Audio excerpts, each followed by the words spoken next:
You're in a conversation about church and politics, and someone says, the separation of church and state means churches shouldn't talk about political issues. What would you say? Now, we all agree that there shouldn't be a government religion.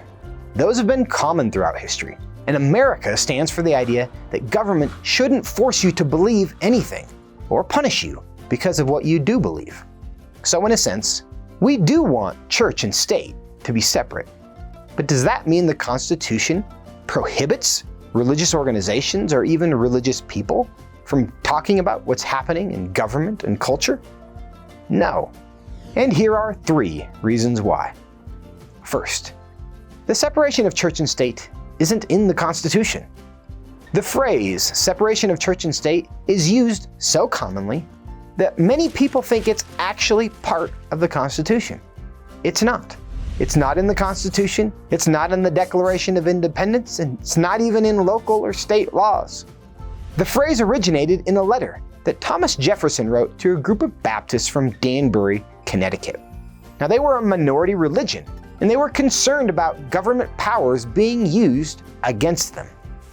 President Jefferson wrote to them saying, "Believing with you that religion is a matter which lies solely between man and his God, that he owes account to none other for his faith or his worship, the First Amendment has built a wall of separation between church and state." See, the phrase separation of church and state is a paraphrase of the First Amendment. And to the extent there is a separation of church and state, its purpose is the exact opposite of what we often hear. Which leads to the second point. The Constitution protects the church from the state, not the state from the church. When people talk about the separation of church and state, they often mean that it's important to protect the government from the influence of religious institutions and religious people. But that's exactly backwards from the concerns of our founders. As President Jefferson's letter makes clear, they weren't concerned about religious people influencing elections. They wanted to make sure the government couldn't interfere with the way people lived and practiced their faith. That was and is the real risk. Government influencing how people practice their faith is a problem. Religious people influencing the democratic process is freedom. Which leads to our third point. In public debates, all ideas are welcome, even religious ones. Now, we're all different, and that's okay. It doesn't matter if you were inspired by Jesus, Oprah, Freud, or the Wizard of Oz. Your freedom to engage in the political process is the same as everyone else's. Now, that doesn't mean all ideas are equally helpful, only that every person, group, or organization is equally welcome in the arena.